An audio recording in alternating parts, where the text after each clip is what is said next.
a sua companhia. E reitero que é sempre uma alegria, um imenso prazer estar com você toda quinta-feira, neste horário.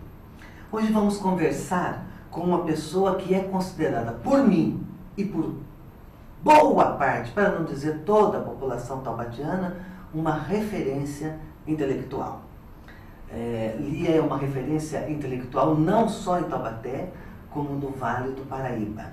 Eu estou me referindo à queridíssima, amabilíssima, educadíssima, elegantíssima e competentíssima professora Lia Carolina Prado Alves, que durante muito tempo esteve à frente da divisão de museus de Taubaté, principalmente ou especialmente no museu que fica próximo à rodoviária Nova. Eu conheço a Lia há mais de 30 anos e sou suspeita para falar, mas quero dizer publicamente que um dos maiores prazeres da minha vida é ter sido e continuar sendo aluna da queridíssima Lia Carolina, a quem agradeço muito por ter vindo ao nosso programa. A Lia desenvolveu ao longo de mais de 2 décadas trabalhos maravilhosos lá na divisão de museus de Taubaté. Todos os trabalhos desenvolvidos pela Lia seguramente são trabalhos que merecem o crédito, no mínimo, de dissertação de mestrado. Mas um deles é por mim considerado uma verdadeira tese de doutorado, não só por mim, por todos que leram e conhecem esse trabalho maravilhoso da Lia, sabem que nós estamos diante de uma tese de doutorado que não foi publicada ainda. Então, a Lia veio aqui muito gentilmente para falar para nós sobre o trabalho que ela desenvolveu ao longo de muitos anos, que é, não sei exatamente como dizer, Lia, me corrija por favor, um trecho da Estrada Real que passa por Taubaté, ou que passou por Taubaté no passado. A Lia, é isso mesmo? Isso mesmo? A Lia é especialista em documentação seiscentista e setecentista, século XVI.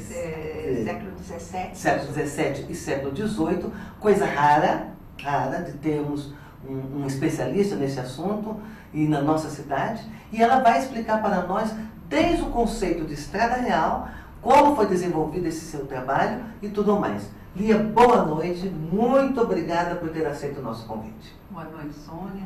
Boa noite aos ouvintes desse programa maravilhoso. E, então, vamos falar um pouquinho, nós vamos em busca de um roteiro esquecido. É o caminho entre as vilas de Paraty e Taubaté. É um pedaço da Estrada Real. A Estrada Real seriam as estradas do período colonial. As estradas do período colonial eram chamadas de Estrada Real? Estrada Real, são as estradas reais, né? Referenciado pelo governo, na época, o governo colonial, metrópole, Portugal. E essa estrada, ela tem uma importância enorme, Sônia, porque ela é anterior ao Caminho Velho. Quem é da área de história ou interessados desse assunto, sabe que existiram 2 grandes estradas que partiram do vale e foram em direção às minas. Seria o Caminho Velho e depois o Caminho Novo, que era do Rio de Janeiro para as minas. E essa que nós vamos conversar hoje, ela é anterior ao Caminho Velho, é o antiquíssimo caminho do Rio de Janeiro, como foi conhecido pelos historiadores conceituados que escreveram sobre essa estrada, mas eles fizeram assim indicações, informações rápidas. E aqui nós conseguimos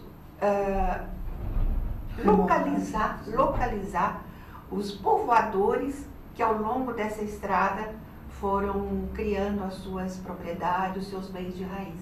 Então a história nos conta, o que lemos, vê se eu compreendo, Lia, o que lemos são sobre a estrada tradicional que ia do Rio de Janeiro para Minas Gerais no período colonial. Seria o Caminho Novo. Que é chamado Caminho Novo. Esse. Você descobriu um caminho anterior ao a esse. Caminho Velho. Exato. Anterior a esse, o caminho velho vem antes do caminho novo, por isso que é chamado caminho novo. E essa que nós vamos trabalhar, vamos conversar hoje, é anterior ao caminho velho. Quer dizer, você descobriu uma raridade. Uma raridade. Uma raridade. Um caminho que ia de Taubaté, de Paraty, subia para Taubaté. Ia até Minas Gerais, mas passava por Taubaté. Passava por Taubaté. E você descobriu isso, Lia, como? Foi assim, Sônia. O Instituto da Estrada Real solicitou que se fizesse um levantamento, que eles tinham assim uma leve noção, umas informações sobre a existência desse caminho. E coube a nós fazer o levantamento, se realmente, confirmar ou não se esse caminho existiu.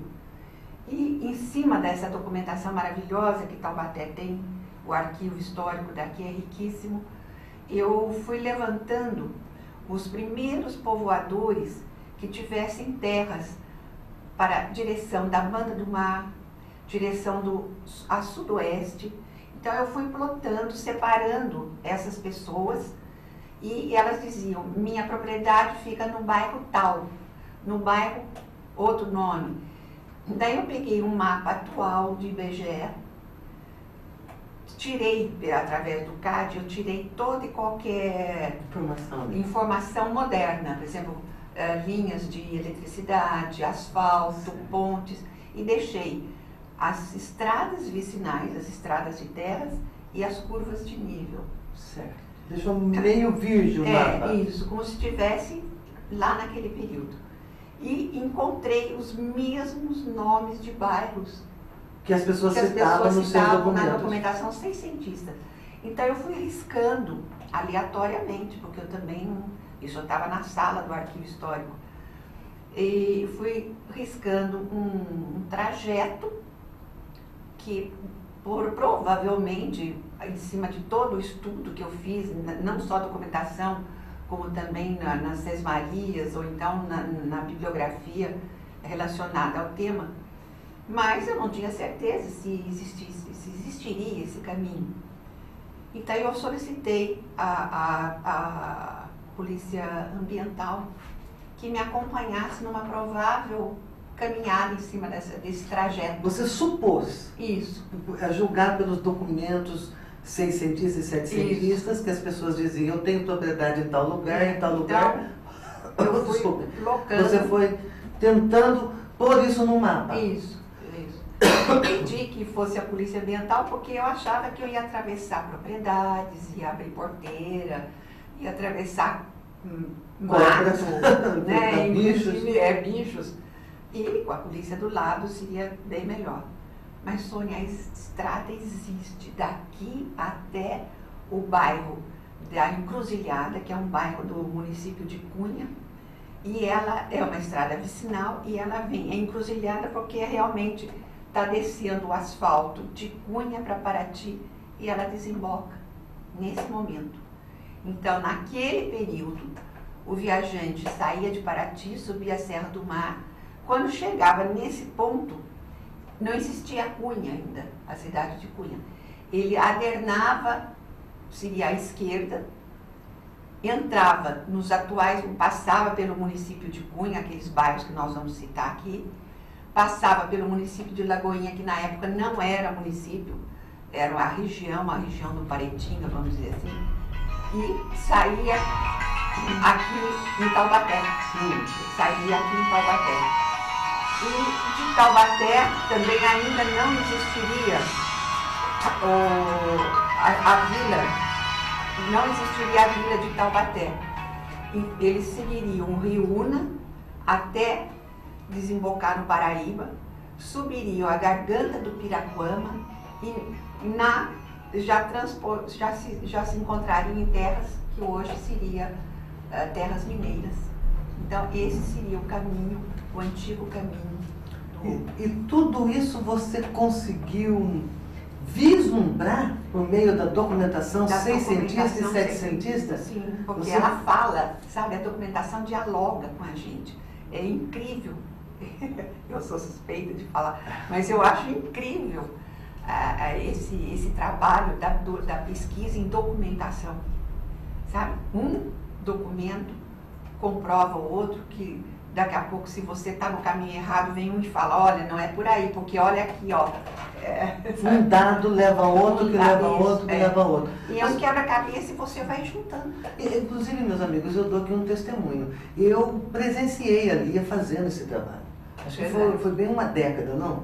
Por aí. Uma década, durante uma década, a Lia confrontando documentação. Não foi um trabalho que se concluiu da noite para o dia, de jeito nenhum. Não. Só a leitura em si já é isso. Até porque tem que ler uma documentação seiscentista, ou seja, de 3 ou 4 séculos, né? Tem que saber... 600, 600. Isso, aí tem que ser o paleógrafo. E eu testemunhei a Lia fazendo, checando uma informação com a outra. E naquele tempo, isso já faz mais de 10 anos, já era encantador. E hoje, ouvindo a Lia narrar, emocionante. Mas, Lia, me diga uma coisa. Esse achado altera a própria história do Vale do Paraíba, neste particular, não? Sem dúvida, porque é estudado nos livros de história, né? É estudado que existiriam só 2 caminhos. O caminho velho, que era Paraty, Cunha, Cunha-Guará, Guará-Lorena, Lorena, a Garganta do Imbaú. E depois o caminho novo, que era do Rio de Janeiro, já direto para a região das Minas. Então, se vocês estão lembrados, tem aquele mapa, o famoso mapa que a gente vê, muito comum ver, da estrada, do Instituto da Estrada do Ouro. Instituto da Estrada Real. Vê no é carro. É o Y invertido. Isso, parece, lembra a bota da Itália? Isso mesmo, é um Y invertido. Então tem o caminho velho e o caminho novo. Só que eles não colocaram, foi isso que me chamou muita atenção, como não coloca Taubaté num roteiro desse, sendo que Taubaté os taubatianos fundaram mais de 15 cidades mineiras, Sim. Entre elas Ouro Preto, Mariana, Paipendi, Sabará, tem uma quantidade. Como então esse pessoal que saiu daqui de Taubaté e foi para as Minas e lá, em conjunto com outros tantos, fundaram essas cidades, como Taubaté não é presente no mapa? É uma omissão, né?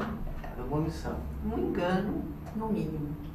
Engano no mínimo. A Lia, como eu disse no início, é delicadíssima, né? Então ela fala em engano, mas é uma omissão, Lia, considerando o tamanho de Taubaté, inclusive para a época. Sim. Porque pelas informações que eu li do seu próprio trabalho, lá Cunha pertencia a Taubaté? O bairro de Itacuruçá, hoje, o bairro de Itacuruçá era o final do que seria hoje o município de Taubaté. Itacuruçá Itacuruçá e Encruzilhada, lá em Cunha. Então ia até o bairro do Itacuruçá. Então pegava Cunha. Pegava um pedaço de Cunha. Um pedaço de Cunha, de hoje, que hoje nós conhecemos. Sim. Então, resumindo, olha o tamanho da cidade para a época e a importância da cidade para a época e ela não ser incluída nessa estrada. Foi o que motivou, entende? A pesquisa. Como eu sou taubatiana adotada, eu achei que era um absurdo o Taubaté não estar presente no estudo do Instituto da Estrada Real. Lia, essa estrada, eu acho que quem está em casa está perguntando, essa estrada que você descobriu, sempre dizendo isso, que é para situar a nossa conversa, ela foi construída, no seu estudo indica o quê? Ela foi construída por negros escravizados ou por indígenas escravizados? Olha, Sônia, a primeira informação que eu tive, sabe, quando eu fui à busca das informações, data de 1596, quando o governador-geral do Brasil, chamado D. Francisco de Souza, ele vai incumbir Martim Correia de Sá, que era um vulto do Rio de Janeiro, um eminente do Rio de Janeiro, que fizesse uma entrada em busca das famosas Sabaraguçu e, ao mesmo tempo, incumbiu João Botafogo em São Paulo e Diogo Cão no Espírito Santo. Essas 3 pessoas iriam, todas elas, essas 3 bandeiras, 3 entradas, né, elas iriam em busca da Sabaraguçu. Então, o Martim Correia, ele sai do Rio de Janeiro, aporta em Paraty e sobe uma trilha indígena que já existia, né? Uma daquelas trilhas da rede conhecida como as trilhas de indígenas, agora eu esqueci. Bom, não interessa. Trilhas construídas por indígenas. E ele sobe a Serra do Mar, isso mesmo, sobe a Serra do Mar, passa por esses hoje municípios de Cunha, Lagoinha, e entra em Taubaté, município hoje de Taubaté, quando ele se depara com o rio Una. E ele deve ter percebido que a correnteza do rio seguia para o Paraíba. Certo. Então ele segue o rio Una, atravessa o Paraíba, vai para o lado de lá, como já banda de lá do Paraíba, e sobe a garganta do Piraquama, aqui em Pinda, que é onde a Serra da Mantiqueira dá um acesso mais...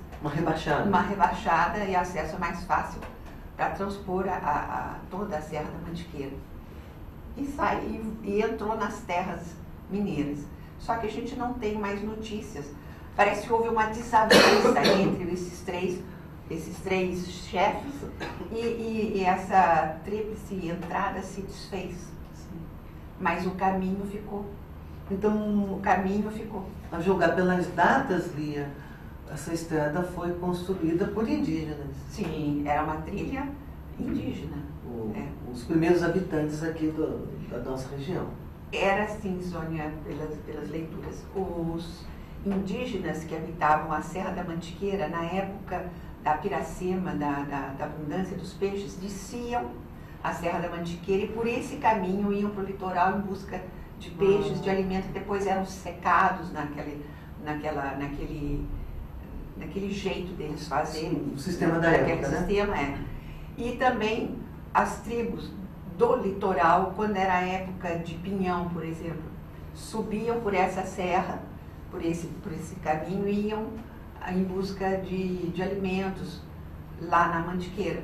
Então essa estrada era tudo, porque é por meio dela que se chegava ao alimento, seja para estocar no inverno para o verão, seja para estocar no verão para o inverno. E para a subsistência o tempo todo.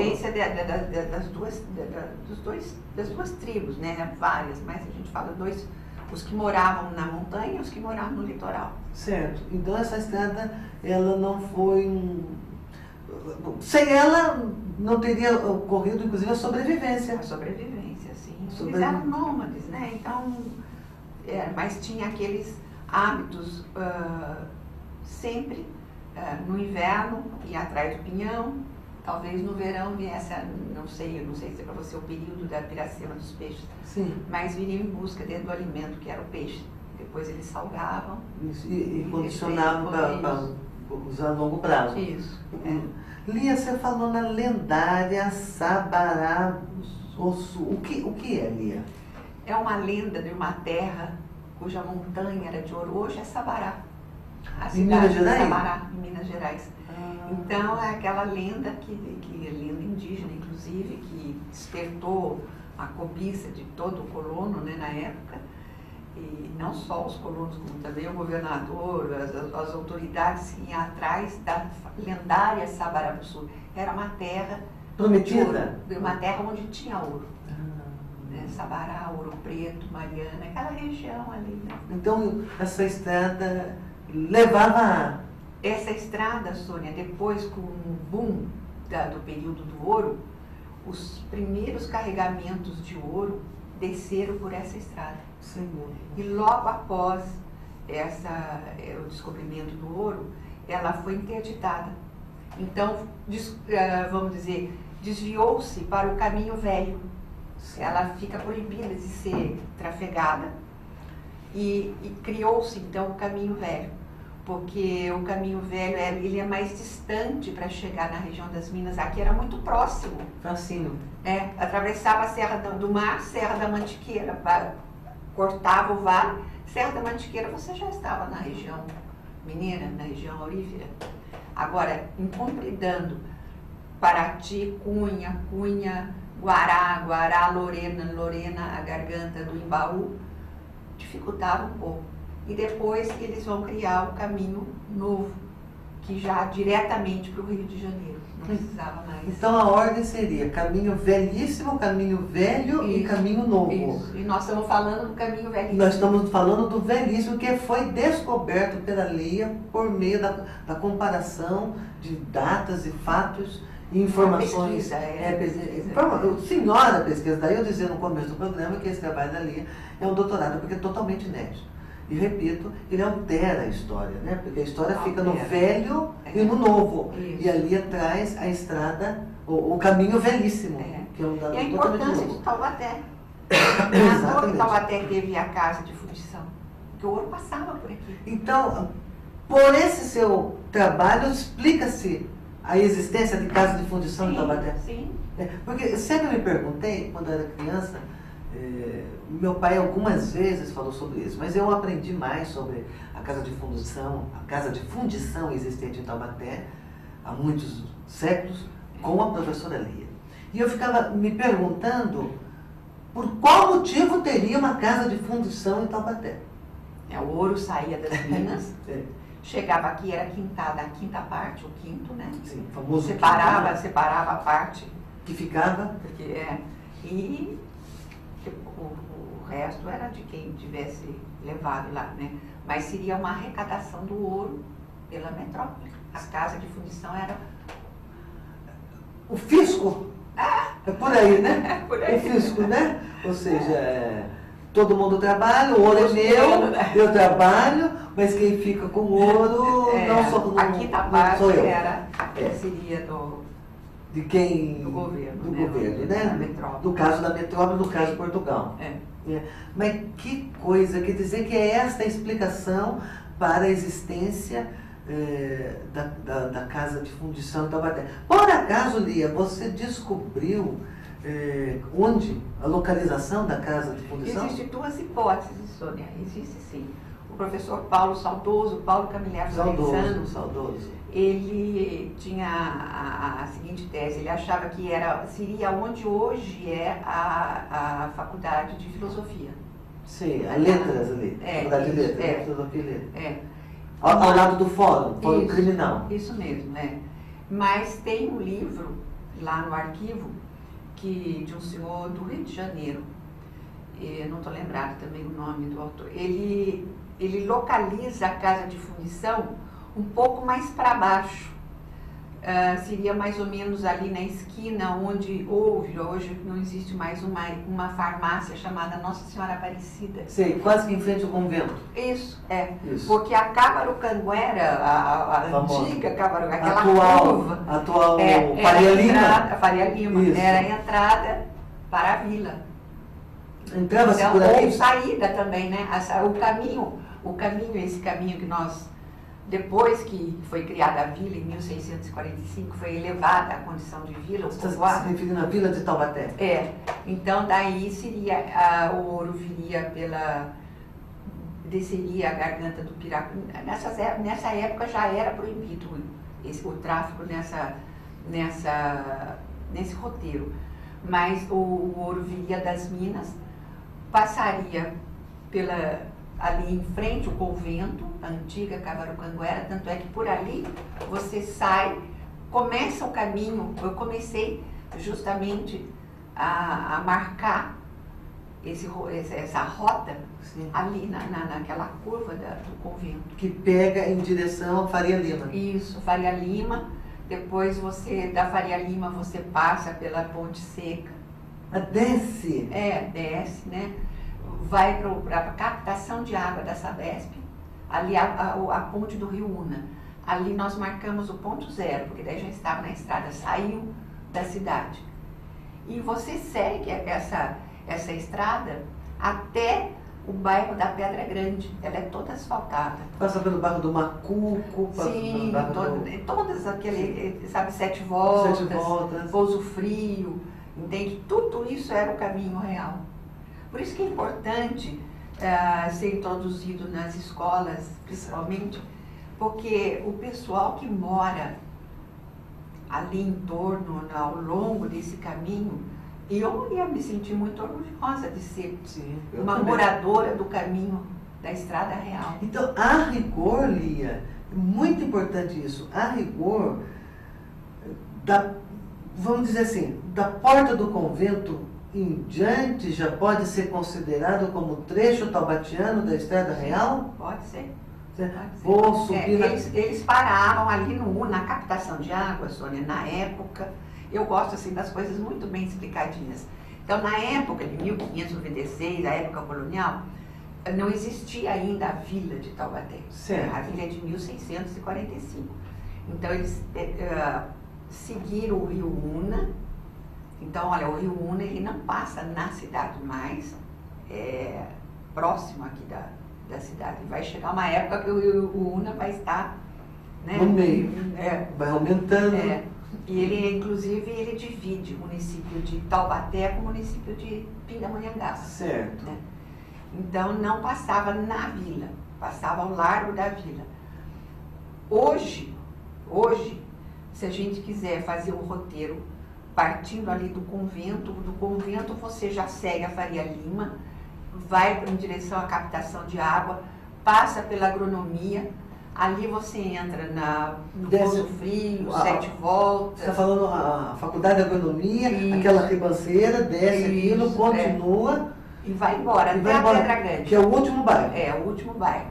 Lá tem um momento que é até uma curva, você entra em Lagoinha. Isso, tem uma virada para a direita e uma virada para a esquerda e tem uma igrejinha do lado esquerdo. Isso. Isso, é ali. É ali. Ali você é vai... o último bairro de Taubaté, né? Isso mesmo, Pedra Grande, né? Que tem a famosa lenda da Pedra Grande. Isso. Né? E ali, então, dali para frente, hoje, Lagoinha, mas ainda... A Pedra, mais um pouquinho, você ainda está em Taubaté. Sim. Mas logo depois você entra no município de Lagoinha, passa pela Cachoeira Grande, aquele famoso ponto turístico, né?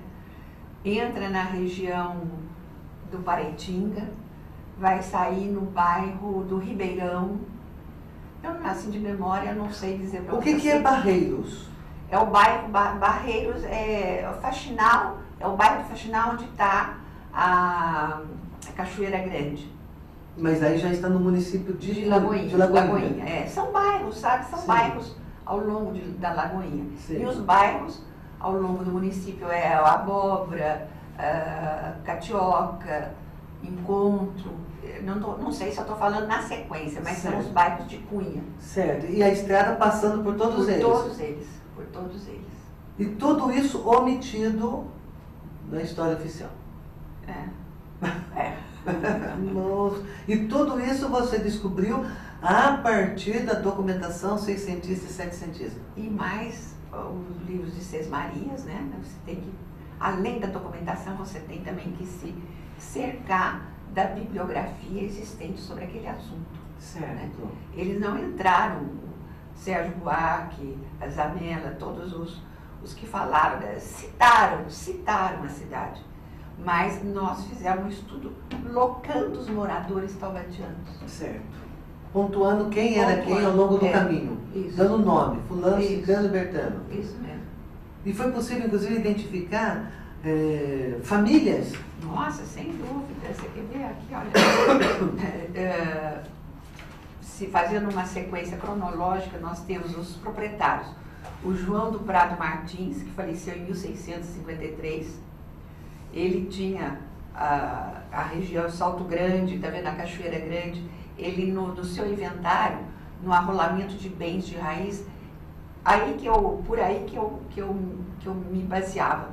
Ele vai falando os locais onde eram as suas propriedades, os bens de raiz. Ele mesmo vai dando. Logo ele foi pautando você. No inventário. Isso você foi João seguindo. do Prado Martins, depois a Catarina Dias, morre em 1661, Antônio Vieira da Maia, em 1674, Sebastião Gil, um moço, também em 1683, o Domingos Vieira Cardoso, filho do Antônio Vieira da Maia, também morto em 1700, e depois entramos no rol das Sesmarias. Todos esses nomes aqui são sesmeiros que tinham terras no Paraitinga, sesmeiros taubatianos, Certo. que tinham terras no Paraitinga, na Catioca, no Tacuruçá, na Abóbora, Nossa Senhora da Conceição do Facão. Então, com esses Essas são as pessoas que eram donos de propriedades ao longo nesses bairros, e eram taubatianos. nos bairros ao longo do caminho, ao longo da Estrada Real. Isso, então a gente... Taubatianos. Quer dizer, então o município, minhas terras pertencem, como é que eles falavam, ao município, seria hoje ao município de Taubaté. Certo. Então eles comprovam um dos nomes e as propriedades comprovam que essas propriedades e esses proprietários estavam no caminho e no município. Quer dizer, é prova em conteste, né?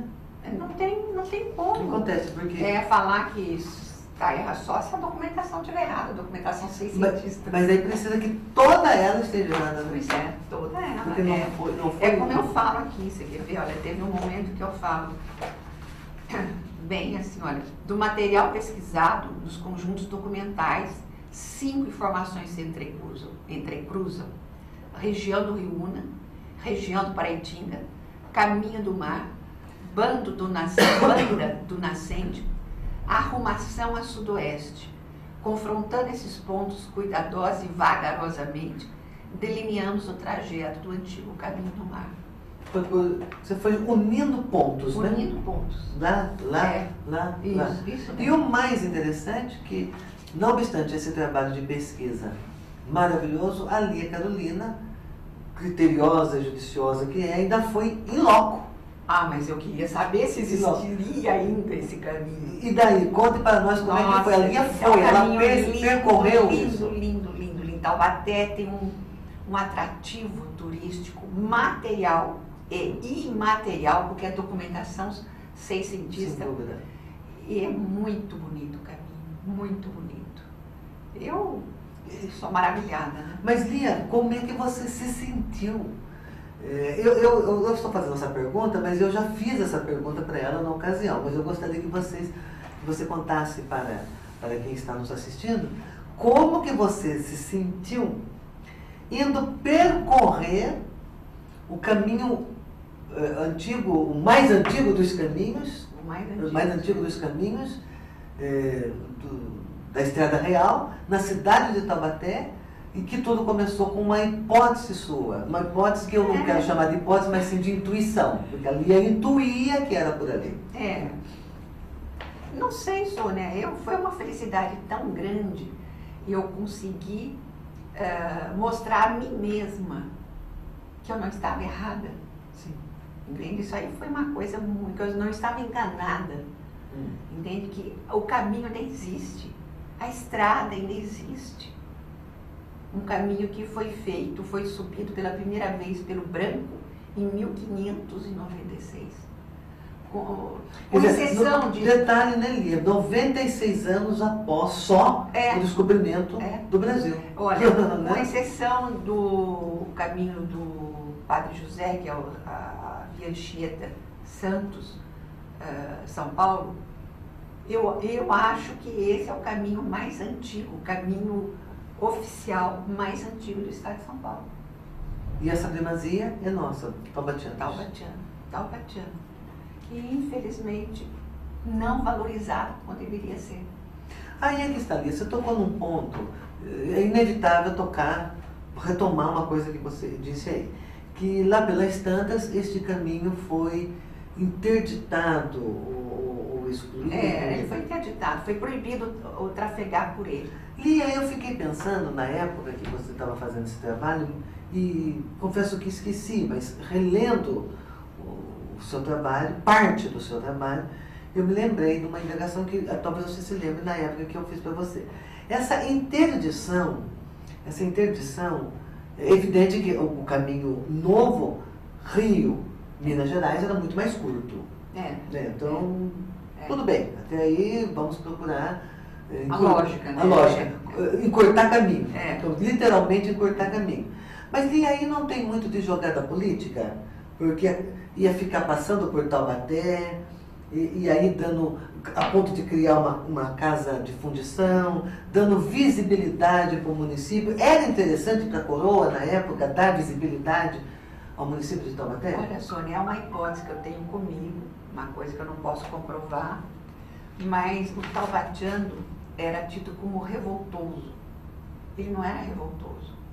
Ele gostava das coisas certas. Sim. Então, Taubaté deu um pouco de trabalho para a Coroa. Ah, é? Os taubatianos, né? Eles, tanto é que tem faculdade, vários, não é um, são vários, tidos como bandeirantes, esses vultos taubatianos que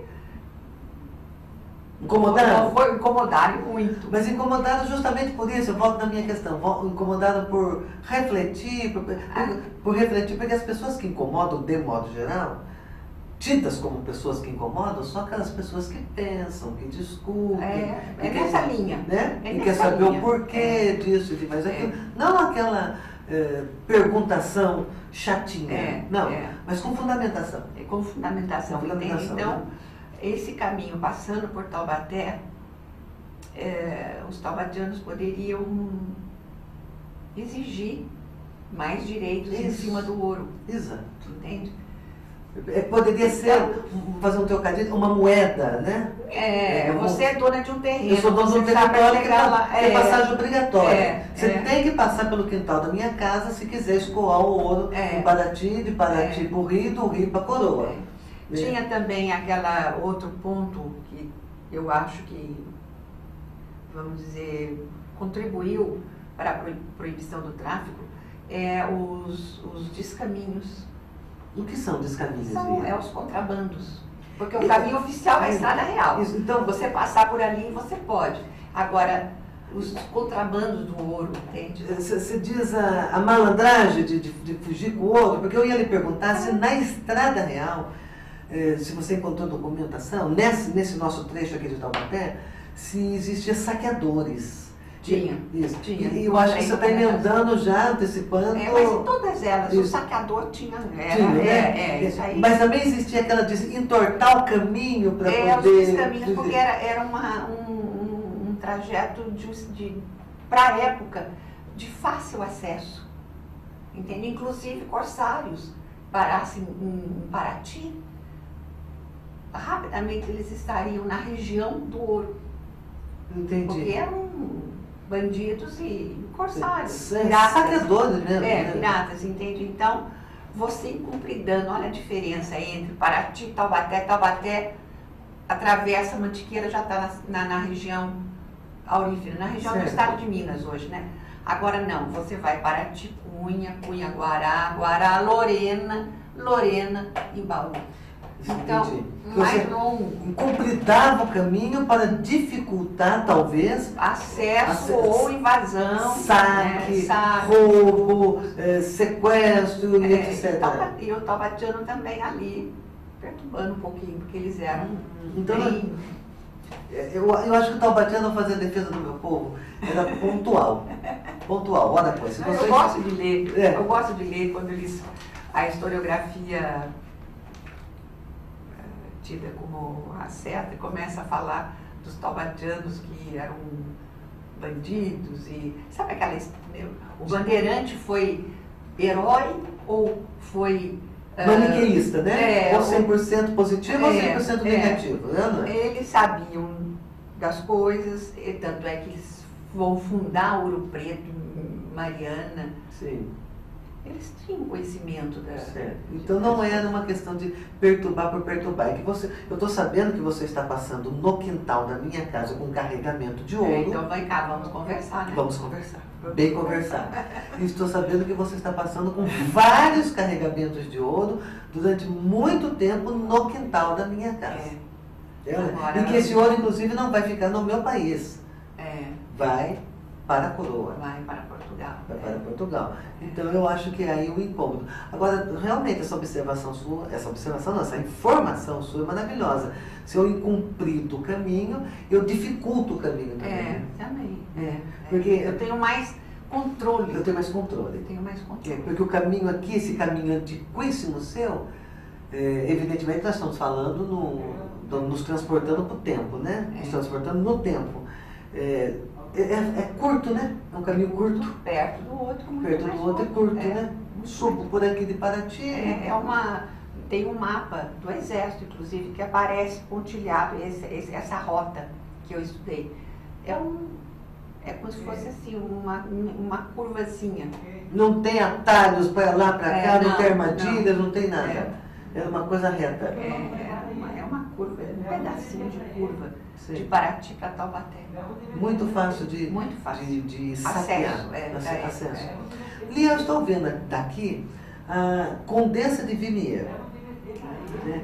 E eu acho que você gostaria de falar para os nossos amigos, quem não conhece, quem foi a Condessa de Vimiero e esse livro. Né? Esse livro conta a história da fazenda do Borba, aqui em Pinda. Sim. E eu achei muito legal, Sônia, não sem querer fazer elogio próprio, o bilhete que o dono é o Celso Loduca, conhecido senhor dono de uma empresa em São Paulo. Muito obrigada pela sua dedicação e descoberta. O livro da Fazenda tomou outro sentido com a sua ajuda. Tomara que a senhora goste. Mas por que ele fala isso? Porque quando eu estava estudando essa estrada, eu encontrei um registro de compra e venda para o Borba Gato. Não se sabia. Sabia-se que Borba Gato andou por aqui quando ele foi homiciado, quando ele fugiu. Mas não se sabia direito aonde era, não tinha informação documental. De onde tinha vivido aqui no Vale do Borba Gato? Então, existe, inclusive está nesse trabalho meu, um documento, não sei se as pessoas vão conseguir ver. Sim, a paleografia, a documentação. Um documento que é uma certidão de compra e venda de umas terras limítrofes da Estrada Real Nossa, sim. Sendo vendida para o Borba Gato. Então ele foi proprietário aqui na região? Foi, então essa documentação seria a certidão de nascimento da fazenda do Borba. Volta aqui, Lia. Esse aqui, meus amigos, é o que nós chamamos de documentação seiscentista e setecentista, século 17 e 18. É isso, E que a professora Lia lê como ninguém. E tive a honra, o prazer, a glória, o privilégio de aprender um pouco com ela. Jamais vou ser uma Lia, hipótese alguma, mas um pouquinho, do pouco que eu consigo ler dessa lista escrita antiquíssima, eu aprendi e continuo aprendendo com a Lia Carolina.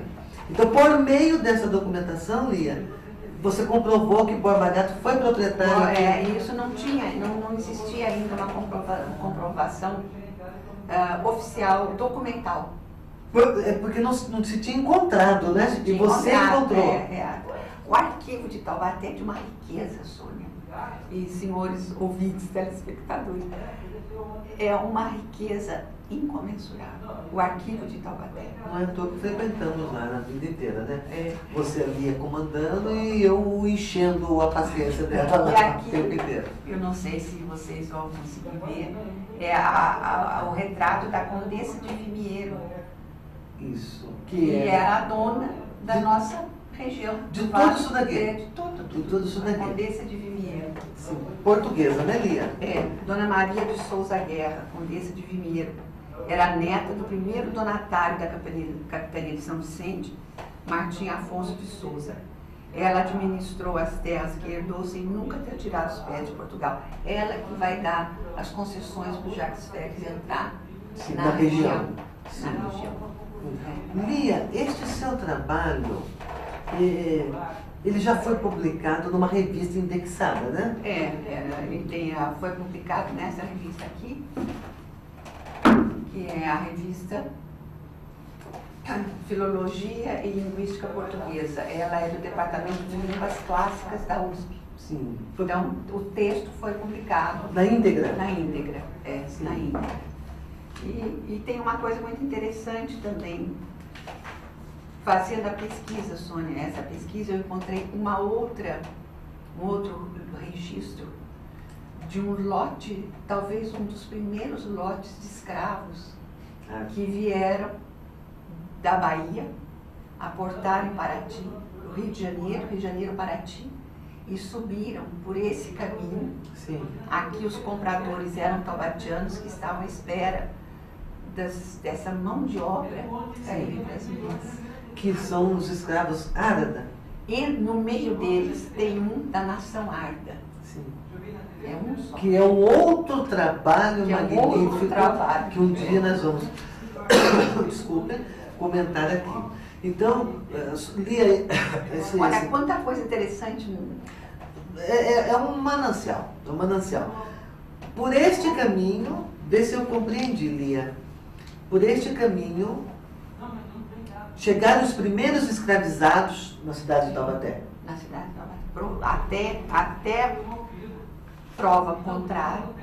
Essa certidão de compra e venda é de 1701. Até prova contrária, eu acredito que é o primeiro lote.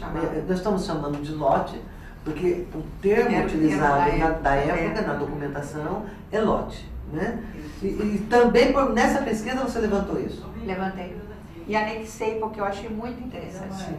Algumas escrituras que eu encontrei, por exemplo, a presença de bandidos e salteadores, tem aqui a venda, a compra e venda de terras para o Borba Gato, anexei também, e principalmente esse ponto quase que inicial do estudo do negro no Vale do Paraíba. Né? Sim. 1701. Se não me falha a memória, 1701. Lia, essa altura do campeonato, o Taubaté já tinha alguns anos, né? Já. 1500 e... Não, 1645. 1645 para 1701. 1701. 1701, né? Aos 10 dias de janeiro. Os primeiros tempos de Taubaté, né? Os primeiros tempos. Muito provavelmente é a primeira documentação. E está na época do boom, do estouro, do ciclo do ouro. Sim, precisava trazer gente para fazer esse transporte na época, né? Então isso rende um outro trabalho. A Lia mostrou o livro, que foi publicado o trabalho pela Universidade de São Paulo, a USP, mas essa semana também saiu, esse mês, né? Também saiu esta matéria linda, é uma síntese, né? Desse lindo trabalho da Lia, e aqui eu peço licença para fazer propaganda da minha querida amiga Marcela Witt, da revista Witt, Marcela Witt, e que traz esta linda síntese do trabalho da Lia. Não encerra o trabalho, porque o trabalho é imenso, mas por aqui é possível ter uma boa ideia do que se trata, né? Eu acho muito importante essa oportunidade que a Marcela proporciona da gente publicando coisas inéditas sobre Taubaté. Sim. Né? Isso aí eu acho, eu tiro o chapéu para. Eu sempre tirei o chapéu para a Marcela, e especialmente por ter por abrir esse espaço, né, Lia? Porque eu não sei se existe alguém que não goste de história. Eu não sei se existe alguém que gosta disso, porque a gente... Vai de como conta a história. Como conta a história. Vai de como... Na hora que você conta ineditismo, que você coloca o seu coração no fato histórico, a pessoa recebe diferente. É verdade. A pessoa recebe diferente. E se for contada pela Lia Carolina, então você fica apaixonado. Lia, por sinal, me dê licença para contar um ocorrido entre nós duas, e que eu acho de suma importância.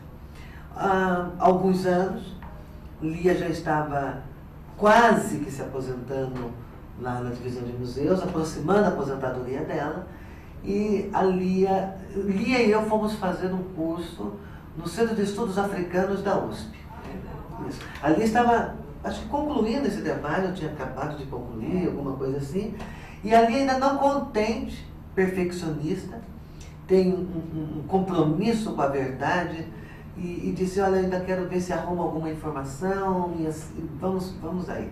E fomos estudar juntas no Centro de Estudos Africanos da USP, saímos daqui toda quarta-feira, 2 horas da tarde, voltávamos meia-noite, 1 hora da manhã da USP, isso durante um ano, A Lia tinha, me permita, Lia, na época, 66 anos de idade, e chegando na USP, no Centro de Estudos Africanos, que é uma referência, a Lia contando parte do seu trabalho para lá, e as pessoas diziam, eu não sei o que é isso, eu não posso ajudar a senhora que veio nos ajudar, a senhora que veio nos dar informação. Qual é a informação. nação árida, que eu pensava que eu estivesse lendo errado. E não, eu acho que eu estou lendo errado, porque a gente conhece algumas nações, alguns nomes, né? Mas árida, existe a nação. Pois é, a Lia eu e Lia fomos estudar no Centro de Estudos Africanos, na biblioteca do Centro de Estudos Africanos, e o curso foi de 1 ano, senhor curso, recomendo para todo mundo, dirigido pelo nosso magnífico Kabengele Munanga. E ali acabou ensinando o pessoal do Centro de Estudos Africanos sobre o escravismo em Taubaté. É a Lia. Lia, o que mais que nós podemos abordar, porque o seu trabalho é tão magnífico que eu vou aguardar ansiosamente para lê-lo em forma de livro. Sabe o que eu gostaria, Sônia? Eu gostaria que, de alguma forma, o telespectador pudesse ver um pedacinho que fosse desse caminho. Tá certo. Porque a Felicidade fez esse caminho, percorreu comigo, a Claudinha. E eu gostaria que vocês também participassem um pouquinho, porque falar é interessante, mas ver a beleza desse caminho. Ele tem áudio ou só imagem? Eu acho que é só imagem. Então vamos ver 4 minutinhos de um vídeo dessa trajetória toda que a Lia contou para nós. Ela refazendo o caminho. É aqui, Lia? Isso mesmo. Essa é a estrada, gente, olha, essa é a estrada. A estrada antiquíssima da estrada real. Ou seja, ela antecede a estrada velha, né, Lia? Caminho velho. O caminho velho. O caminho velho. E esse trecho, parece que eu estou reconhecendo, o trecho era aqui em Taubaté ainda? Não, parece que ela no bairro perto do Macuco, qualquer coisa assim. Não, é mais Pedra Grande, talvez, entende? Mais distante. Olha o pitoresco, isso que é bonito, né? Essa estrada, ela tem muito da nossa raiz, do nosso jeito de ser. Ela é bem taubatiana, bem vale paraibana. Olha o personagem, a nossa maneira de ser, nossa maneira de... São as pessoas que moram hoje na estrada. Você já pensou você contar para esse senhor que ele mora num trecho taubatiano da Estrada Real, que é a antiquíssima? E as crianças, eu penso não só nesse senhor, por exemplo, mas as crianças que vão ter mais tempo para entender, né? Então, ela é uma estrada vicinal, como vocês estão vendo, a Claudinha filmando. A Claudinha fora de série, né? É a Claudinha. Parceira para tudo, né? Professor Eduardo, muito importante a presença dele também. Você reconhece esse lugar aí, Lia, o nome? Já saiu de Taubaté, já está descendo? Já está em Lagoinha? Já estamos em Lagoinha. Parece que já estamos no município de Lagoinha. Lia, aí era para ter indicação, como tem quando a gente vem de Ouro Preto, Estrada Real. Mas nem o caminho é reconhecido pelo Instituto. Essas indicações são feitas pelo Instituto de Estrada Real. Eles não reconhecem esse caminho. Não reconhecem? Não reconhecem esse caminho porque tira a primazia de Lorena ser a garganta do Embaú, ter sido a primeira garganta a ser atravessada. Mas com toda essa documentação... Essa igreja é de 1700 e pouco. Sei. E original? Original. Olha que graça. Olha o potencial turístico que tem esse caminho, gente. 1700 e pouco está no município de Lagoinha? De Lagoinha. Quer dizer que ela é da época da estrada? Mais ou menos contemporânea. Esse é o pessoal da Unital que fez o caminho. Você foi com um grupo? Com um grupo, A famosa Cachoeira Grande, essa aí é no bairro do Faxinal, parece, se não me falha. Lagoinha. Quer dizer, belíssimo ponto turístico, né? Nossa, olha que coisa mais maravilhosa. Coisa maravilhosa. E ela é citada na documentação seiscentista, na documentação no inventário do João do Prado. João do Prado Martins, ele fala que as terras dele iam até ao Salto Grande, para ir em direção à Banda do Mar. E quem que mora nesse paraíso? Ele é explorado turisticamente pelo proprietário da região, do local. Está vendo aqui a saída, nós estamos saindo. Sim, a comitiva. Nós estamos saindo, é a entrada ou saída do Salto Grande. Curiosidade, você foi com o... Olha lá, a Lia Carolina aqui no nosso vídeo do lado direito, é a segunda. O professor Eduardo. É a segunda. Aí é o bairro das Abóboras, o cemitério das Abóboras. Nós estamos assim na estrada, de repente aparece o cemitério. Sai um nome do cemitério, é o bairro das Abóboras. E pelo jeito ele está em atividade, né? Ali é um bairro de evangélicos. Então fica longe da cidade de Cunha. Então eles têm esse local onde eles enterram seus mortos. Isso está à margem da estrada? A margem da estrada é uma loucura. Vai passando. Olha, infelizmente acabou o nosso programa. Não temos como continuar, mas também não temos como não voltar a falar com a Lia Carolina amanhã ou depois sobre esse assunto, continuando este assunto e tantos outros.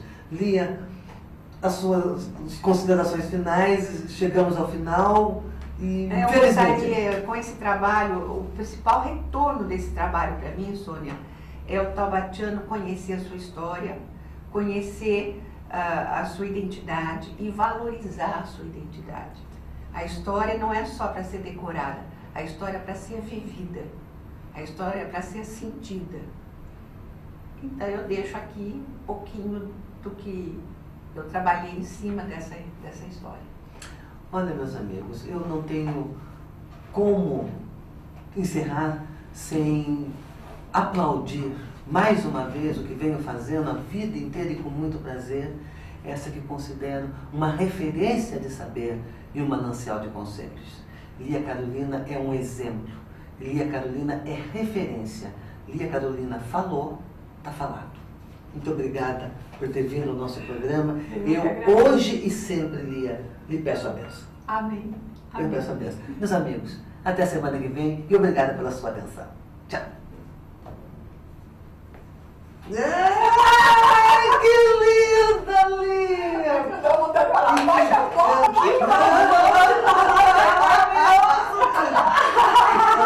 olha isso! Claudinha, olha ali. Né? Amor. Mas não tá aparecendo? Não. Tá